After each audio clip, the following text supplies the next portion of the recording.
নমস্কার বন্ধুরা, আশা করি আপনারা সবাই ভালো আছেন। আমরা সবাই ভালো আছি। তো বন্ধুরা দেখতেই পাচ্ছেন এখানে কতগুলো পুঁই শাক, কাঁঠালের বিচি, একটা রসুন, একটা পেঁয়াজ। তো এগুলো কিন্তু আজকে একটা মজাদার চচ্চড়ি হতে যাচ্ছে। তো আপনারা তো চচ্চড়ি অনেকভাবেই খেয়েছেন বন্ধুরা, তো অবশ্যই বলবো এটা দেখার অনুরোধ রইল।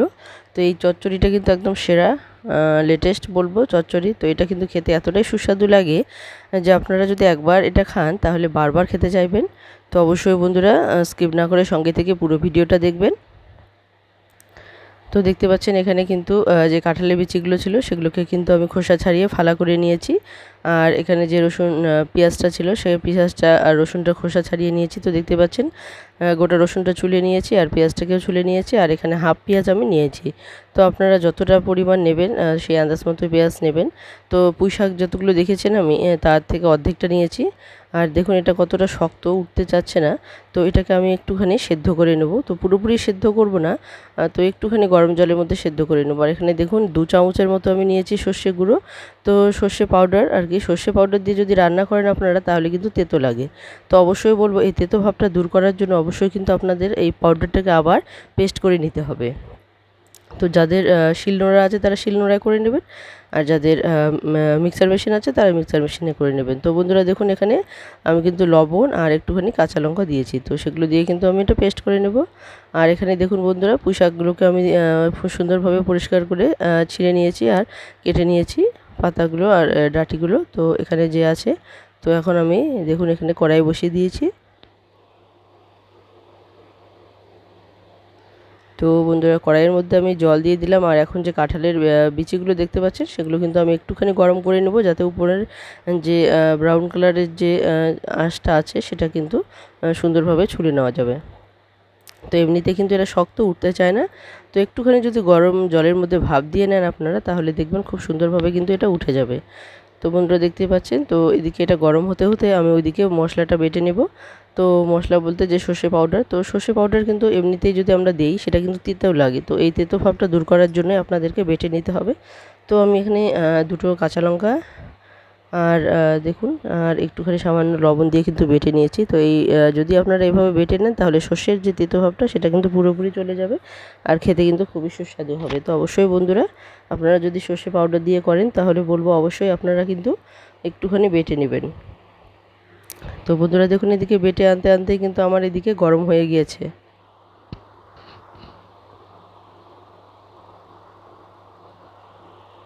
তো দেখুন এটা আমি নামিয়ে নিয়েছি, তো ঠান্ডা করে নিয়েছি। তো ঠান্ডা করার পর কিন্তু এটাকে আর একটু জল দিয়ে তারপর কিন্তু এটা তুলতে হবে। যদি আপনারা এটা জল না দেন তাহলে কিন্তু শুকিয়ে যাবে, আবার লেগে যাবে। তো দেখুন আমি একটুখানি জল দিয়ে দিয়েছি আর জল দেওয়ার পর এটা দেখুন তুলে নিয়েছি। তো অনেকটাই কিন্তু উঠে গেছে। তো একটু আধটু থাকলেও কোনো অসুবিধা নেই। তো এটা চচ্চড়ির মধ্যে কিন্তু এটা কালার খারাপ করবে না, কারণ এটা যেহেতু একটুখানি গরম করে নেওয়া আছে, এর যে কষটা আছে সেই কষটা কিন্তু বেরিয়ে গেছে। তো এইভাবে যে কাটাই আছে, কাটাইয়ের সাহায্যে কিন্তু আমি এটা ছুলে নিয়েছি। তো এক হাতে করছি যার জন্য আপনাদেরকে দেখাতে পারলাম না কিভাবে ছুলে নিয়েছি। তো আপনারা বুঝে নিন যে এটা আমি কাটাইয়ের সাহায্যে কিন্তু এইভাবে ছুলে নিয়েছি। তো দুই একটা একটুখানি আছে, তো সেটা কোনো অসুবিধা নেই, আপনারা কিন্তু এইভাবে হাত দিয়েও তুলে নিতে পারেন।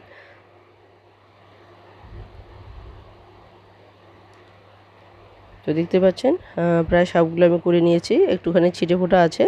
তো এগুলোতে কিন্তু কোনো অসুবিধা হবে না। তো এগুলোর কিন্তু কালারও খারাপ হবে না, কারণ এটা যেহেতু গরম করে নেওয়া। তো বন্ধুরা দেখুন এদিকে আমি তেল দিয়ে দিয়েছি আর এখানে দিয়ে দিলাম কাঁচা লঙ্কা আর সামান্য পরিমাণ দিয়ে দিলাম কালো জিরে। আর এখন আমি এখানে যে দেখুন পুঁই শাকগুলো দিয়ে দিয়েছি। আর এখানে কিন্তু আমি পেঁয়াজ বা রসুন কোনো কিছুই দেইনি, তো সেটা কিন্তু একটু বিশেষভাবে দেব এই চচ্চড়ির স্বাদটাকে দ্বিগুণ বাড়ানোর জন্য। তো অবশ্যই বন্ধুরা বলবো চচ্চড়ি তো আপনারা অনেকভাবেই খেয়েছেন, তো একবার অবশ্যই আমার এই রেসিপিটা আপনারা ফলো করবেন, দেখবেন আপনাদের খেতে খুবই ভালো লাগবে। তো এই চচ্চড়িটা কিন্তু খেতে খুবই ভালো হয়েছে। তো অবশ্যই বলবো বন্ধুরা আপনারা অবশ্যই এই রেসিপিটাকে ফলো করে একদিন করে দেখুন, আপনাদেরও ভালো লাগবে। তো বন্ধুরা দেখুন এখানে কিন্তু কাঁঠালের বিচি দিয়ে দিয়েছি। তো এখন আমি এটাকে ঢেকে দেব। তো ঢেকে দিয়ে কিছুক্ষণ জাল করব। তো এখানে কিন্তু আমি আলু অ্যাড করব। তো আলু যেহেতু একটু নরম, তো সেই জন্য আমি একটু পরে দেব। তো এটা একটুখানি ঢেকে দেব। ঢেকে দেওয়ার পর একটুখানি সেদ্ধ করে নেওয়ার পর তারপর কিন্তু আমি একটা আলু দিয়ে দেব।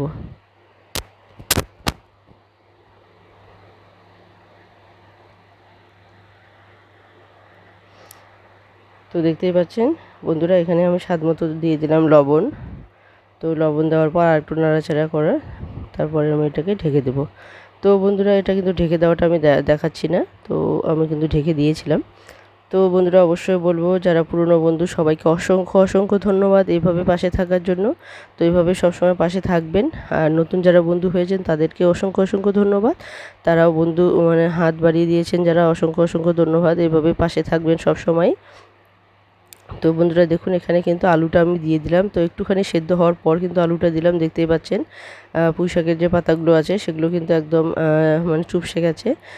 ডাঁটিটাও একটুখানি মানে হাফ সেদ্ধ হয়নি, একটু সেদ্ধ হয়েছে। তো এই অবস্থাতে কিন্তু আমি আলুটা দিয়ে দিলাম। তো আলুটা যেহেতু নরম তো তাড়াতাড়ি গলে যাওয়ার সম্ভাবনা থাকে, যার জন্য আমি আলুটা একটুখানি পরে দিলাম। তো বন্ধুরা দেখুন এখানে আমি এখন দিয়ে দিলাম হলুদ গুঁড়ো। তো মশলার মধ্যে হলুদ গুঁড়ো দিয়ে দিয়েছি। তো এখন আমি এটাকে যে যে সর্ষে বাটাটা আছে সেটা দিয়ে আমি আরও একটু ভালো করে যে কষিয়ে নেব, ঢেকে দেবো আবারও। তো দেখতে পাচ্ছেন, তো যে সমস্ত বন্ধুরা এখনও বন্ধু হননি তাদেরকে বলবো অবশ্যই সাবস্ক্রাইব করে বেল আইকনটিকে ক্লিক করে রাখবেন, তাহলে যে কোনো নতুন ভিডিও আসা মাত্র আপনাদের কাছে পৌঁছে যাবে। তো বন্ধুরা দেখুন এখানে কিন্তু সর্ষে বাটাটা আমি দিয়ে দিলাম আর সামান্য পরিমাণ জল সমেত দিয়ে দিলাম। তো আরও একটু জল দেব, আর জল দিয়ে আমি এটাকে ঢেকে দেব। তাহলে এই যে সর্ষে কষানোটা হতে হতেই কিন্তু এটা কিছুটা পরিমাণ সেদ্ধ হয়ে যাবে। তো এটা মিডিয়াম আঁচে আমি ঢেকে দেব। তো এখানেও ঢাকাটা দেখাচ্ছি না। তো এটাকে কিন্তু ঢেকে দিব, নাহলে কিন্তু পুঁই শাকের যে ডাঁটিগুলো আছে সেগুলো কিন্তু সেদ্ধ হতে চাইবে না, অনেকটাই সময় লেগে যাবে। তো আপনারা যদি এভাবে ঢেকে দিয়ে রান্না করেন তাহলে দেখবেন তো পুঁই শাকের যে ডাঁটিগুলো আছে সেগুলো কিন্তু খুব সুন্দরভাবে সেদ্ধ হয়ে যাবে। তো বলছিলাম যে কথাটা বন্ধুরা অবশ্যই কিন্তু আপনারা পাশে থাকতে ভুলবেন না। আর যে সমস্ত বন্ধুরা দেখছেন এখনও সাবস্ক্রাইব করেননি তারা অবশ্যই সাবস্ক্রাইব করে রেখে দিন, কারণ যে কোনো নতুন ভিডিও আসা মাত্র আপনাদের কাছে পৌঁছে যাবে। আর বেল আইকনটিকে ক্লিক করে রাখবেন, তাহলে যে কোনো ভিডিও আসা মাত্রই আপনারা সরাসরি জানতে পারবেন। তো বন্ধুরা দেখুন এখানে কিন্তু কষানো প্রায় হয়ে এসেছে। তো কষানো হওয়ার পর কিন্তু এখানে আমি আরও কিছুটা জল দেব, যাতে ভালো করে কাঁঠালের যে বিচিগুলো আছে আর যে পুঁই শাকের ডাঁটিগুলো আছে সেগুলো যেন সুন্দর করে সেদ্ধ হয়ে যায়। এর জন্য আমি আর একটু কষানোর পর আর একটু জল দিয়ে এটাকে ঢেকে দিয়ে দেবো।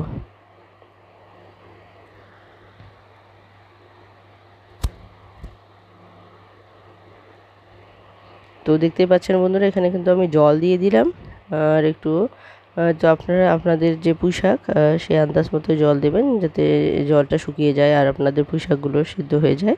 তো এখানে আমি একটা বড় বাটি দিয়ে 1 বাটি প্রায় জল দিয়ে দিয়েছি। তো দেখতে পাচ্ছেন বন্ধুরা এখানে একটুখানি নাড়াচাড়া করে দিয়ে আমি আবারও ঢেকে দেব।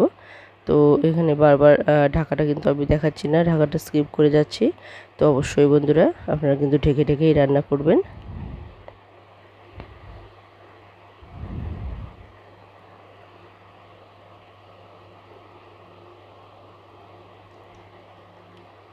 তো দেখুন, তো ঢেকে দেওয়ার পর কিন্তু একটুখানি আপনারা 2-3 মিনিট পর, এটা জল আছে যেহেতু নিচে লেগে যাবে না, তো আপনারা কিন্তু একটু পরপর কিন্তু একটুখানি ঢাকনা তুলে দিয়ে তারপর কিন্তু এটাকে একটুখানি নাড়াচাড়া করে নেবেন। তো বন্ধুরা দেখুন এদিকে আমার প্রায় হয়ে এসেছে পুঁই শাকটা, আমি একটুখানি জাল কমিয়ে দিয়েছি।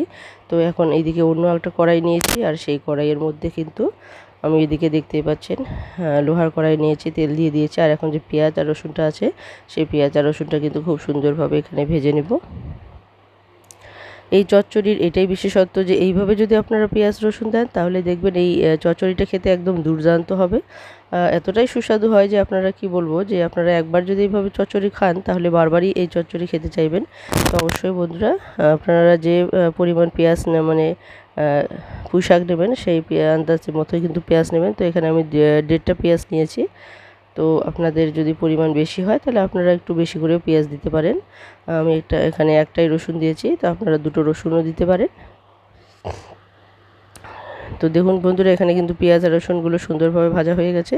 তো একদম কড়া করে ভাজবেন না যাতে কালো হয়ে যায়, তো একটুখানি সুন্দর করে ভেজে নেওয়ার চেষ্টা করবেন। তো বন্ধুরা দেখুন এখানে কিন্তু পেঁয়াজগুলো ভাজা হয়ে গেছে। আর এখন অন্য কড়াইয়ের মধ্যে যে ছিল পুঁই শাকটা, তো সেটা কিন্তু আমি এখানে দিয়ে দিচ্ছি।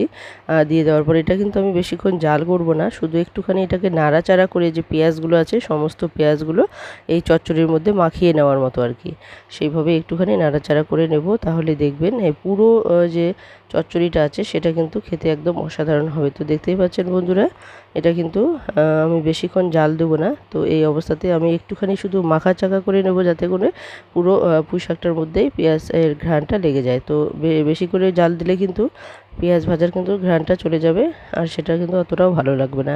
তো অবশ্যই বন্ধুরা দেখুন, আমি কিন্তু নামিয়ে নিয়েছি। তো আমার এই চচ্চড়ির রেসিপিটা আপনাদের কেমন লাগলো অবশ্যই কমেন্টে জানাতে ভুলবেন না। আর সবাইকে এতক্ষণ অবধি সঙ্গে থাকার জন্য সবাইকে অসংখ্য অসংখ্য ধন্যবাদ।